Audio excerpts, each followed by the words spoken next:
And now it's time for a tiny bite of knowledge.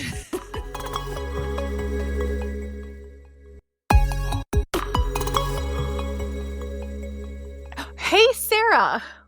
Why is it so easy to figure out how many pounds of nitrogen are in a dry fertilizer like urea, but it's really hard to figure out how many pounds of nitrogen are in something like 28%? Yeah, Jody, that is a great question. And actually, I've spent a lot of time on a phone with crop consultants, agronomists, and farmers going through and explaining how to figure out how many pounds of nutrient is in a gallon or a certain rate of liquid fertilizer. It always seems like the liquid fertilizer calculations kind of trip us up a little bit. And it's because different liquid fertilizers have different densities. So let's back up. Let's talk for a second about that dry fertilizer concept that you just put forward, right? So a pound is a pound is a pound. We're not talking about volume in any way, shape, or form. We're talking about so many pounds of, for example, urea. Urea is only 46% nitrogen. So in 100 pounds of urea, you're only going to get 46 pounds of nitrogen. And that's because the analysis for urea is 4600. It means that it's 46% nitrogen. Okay. When you take a look at a liquid product like 28%, it is 28% nitrogen, but you have to think about how much that liquid weighs. And different liquid products have different densities. They weigh different amounts for that 1 gallon volume. So, for example, and just to help you understand the magnitude of difference, 28% weighs 10.67 pounds per gallon. 1034O, another very common liquid fertilizer, weighs 11.67 pounds per gallon. 6246, another common liquid fertilizer, at least in our area, 11.1 pounds per gallon. And water? Do you know what water weighs, Jody? Is it 8.34 pounds per gallon? Oh, god dang. You just know everything. How about Busch Light? What does Busch Light weigh? I'm afraid that if I say it, I will offend some people. It's about 8.33 pounds per gallon. So that's how that particular product is weighing up. Anywho, here we are talking about different weights of products. So when you are talking about figuring out how much nutrient is in a certain amount of liquid fertilizer that you're putting down, you always have to take into account that density of that product, how much that liquid fertilizer weighs per gallon. You just told us some numbers. Is there another place that we can find this density information about these liquid products that we're planning to apply? Absolutely. The number one place, and this is always the recommendation that I give to farmers and agronomists, if you need to know how much a product weighs per gallon, look on the label. That's some of the information that's always contained in the label. If you're selling a fertilizer product, you have to display how much the percent that nutrient is in there on the fertilizer label. And below that analysis, you're going to be able to find how much that product weighs in pounds per gallon. Beautiful. That's helpful.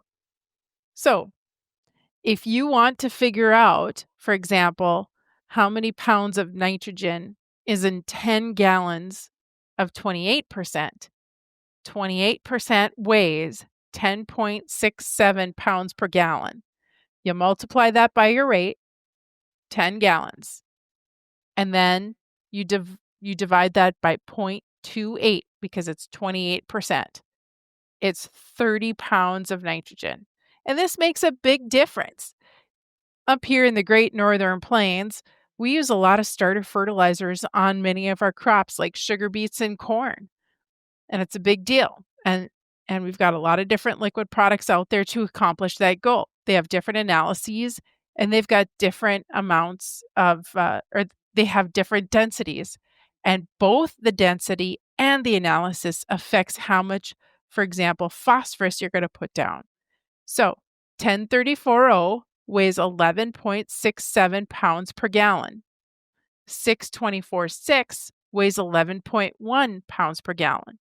If you apply both of those products at 5 gallons to the acre, you're going to get very different amounts of phosphorus going down. 1034O at 5 gallons is going to give you 20 pounds of phosphorus, and 624.6 is going to give you 13.3 pounds of phosphorus at 5 gallons. So very different amounts of nutrient getting applied with those liquid fertilizers. Ooh, that's such a great example, Sarah. That's a big difference when we're thinking about starter fertilizer and making sure we've got enough for our plants when they're dealing with the cold springs of the Northern Great Plains. Absolutely. So the take-home message, while everybody is probably getting annoyed with listening to the amount of numbers that are getting tossed around on this podcast, and it might not make for the most entertaining listening entertainment ever, guess what? You still get to listen to Jody and I banter back and forth. And are you going to sing on this one, Sarah? No. I don't even know how to make those numbers sound fun in different pitches. If anybody has a density song that they want to recommend to us, our emails are open or the website's open. So anyways, take-home message. The take-home message is when you are trying to figure out the amount of nutrient that's getting applied with liquid fertilizer, make sure you take into account the density of that liquid product. Tune in next time for a Tiny Bite of knowledge from GK Technology, where we have a map and an app for that.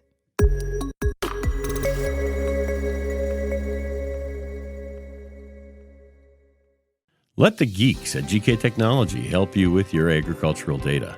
Their agronomists know agriculture.